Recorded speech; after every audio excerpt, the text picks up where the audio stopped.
Hello everyone students, आप सभी का हार्दिक स्वागत है। जैसे कि आप सभी को पता है कि कल 8 जून से 7 जुलाई तक MSc का रजिस्ट्रेशन प्रोसेस स्टार्ट हो चुका है और ये इस रजिस्ट्रेशन प्रोसेस के लिए हमें पूरा 1 महीना मिल रहा है। और इस 1 महीने के बीच में आपको मैं एक चीज़ बता दूं कि आपको किसी भी प्रकार की कोई भी जल्दबाजी नहीं करना है। बहुत सारे स्टूडेंट जल्दबाजी कर रहे हैं और इस जल्दबाजी में आपसे कुछ मिस्टेक हो सकती है, जिस मिस्टेक के कारण आप अपना एग्ज़ाम नहीं दे पाओ, या फिर हो सकता है कि आने वाले समय में आप जिस भी कोर्सेस में एडमिशन लेना चाहते हो उस कोर्सेस में एडमिशन नहीं ले पाओ। इसीलिए आपको सबसे पहले तो MSc के बारे में पूरा जानकारी ले लेना है, क्योंकि ये एक कंप्यूटर बेस्ड होने वाला एग्ज़ाम है और इस एग्ज़ाम के बेसिस पे आपको बैचलर ऑफ इंजीनियरिंग या bachelor of technology, bachelor of pharmacy या फिर BSc एग्रीकल्चर इन कोर्सेस में एडमिशन मिलता है। इसीलिए ध्यानपूर्वक पहले कोर्सेज के बारे में इसके बारे में जानकारी ले लीजिए, फिर आपको जहाँ भी रजिस्ट्रेशन करना है आप वहाँ रजिस्ट्रेशन प्रोसेस कंप्लीट कर सकते हो। सबसे महत्वपूर्ण बात, आप इस रजिस्ट्रेशन प्रोसेस को जब भी कंप्लीट करने जाओगे तो आपको 2 चीज़ें सबसे कंपलसरी मांगेगा। पहला रहेगा आपका मोबाइल नंबर, दूसरा रहेगा आपका ईमेल आईडी। तो जिस मोबाइल नंबर को आप दोगे तो उस मोबाइल नंबर को आपको ध्यानपूर्वक देना है। वो आने वाले समय में आपका मोबाइल नंबर बंद नहीं होना चाहिए, क्योंकि अगर आपका यूज़र आईडी या पासवर्ड गुम हो जाता है तो इस मोबाइल नंबर के सहायता से जो OTP आएगा उससे आप उस चीज़ को रिकवर कर सकते हो। अगेन और एक बात, आपके इस मोबाइल नंबर और ईमेल आईडी पर हर एक नोटिफिकेशन MSc के द्वारा पहुंचेगा। बट अगर आपका मोबाइल नंबर गुम हो गया या फिर मान के चलो आप मेल आईडी का पासवर्ड गुम हो गए तो इसका प्रॉब्लम आपको भुगतना पड़ सकता है।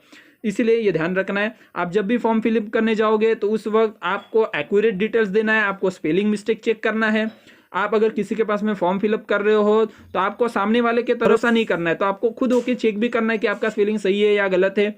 ये कुछ इंपॉर्टेंट चीज़ें हैं। और एक बात, ये जो एग्जामिनेशन होता है ये 2 ग्रुप में डिवाइड किया गया है। पहला है PCM ग्रुप, दूसरा है PCB ग्रुप। आप इस दोनों ग्रुप में एग्जाम दे सकते हो और दोनों ग्रुप में एग्जाम फॉर्म भी भर सकते हो। अब देखो, जब आप ये रजिस्ट्रेशन करने जाओगे तो आप कोई भी ग्रुप जब चूज करोगे, PCM या PCB, तो एग्जाम फॉर्म का रजिस्ट्रेशन होने के बाद में आपको मैं एक चीज ध्यानपूर्वक बता दूं, आप भी सुनो, कि इस ग्रुप को बाद में आप चेंज नहीं कर सकते।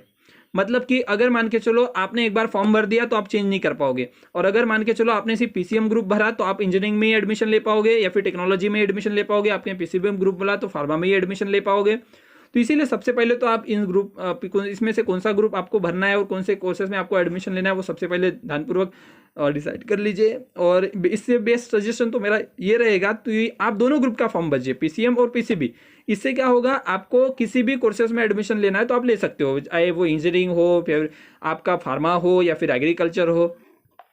और इस MSc का फॉर्म भरने जब जाओगे तो जनरल कैटेगरी के लिए इसका जो फ़ी है वो 800 रुपीज़ है, और SC ST OBC कैटेगरी के लिए, EWS कैटेगरी के लिए इसका जो फ़ी है वो 600 रुपया है। और 7 जुलाई के बाद में, मतलब 8 जुलाई से 15 जुलाई तक आपको लेट फी लगेगा 500 रुपीज़। मतलब कि PCM ग्रुप का फ़ी 600 रुपये था तो आपको 600 रुपये प्लस 500 रुपीज़, ऐसा 1100 रुपये लगेगा। और दोनों ग्रुप का आप फॉर्म भरना चाहते हो तो 600 से 1200 रुपये उसका पहले का फीस, और 500 1000 रुपये एक्स्ट्रा लगेगा। फिर भी आपको इस MSc के रिगार्डिंग कोई भी क्वेश्चन होगा, कोई दिक्कत आ रहा होगा तो आप हमसे कॉन्टैक्ट कीजिए। स्क्रीन पे मैंने मेरा नंबर दिया हुआ है, इस नंबर से आप कॉन्टैक्ट कर सकते हैं।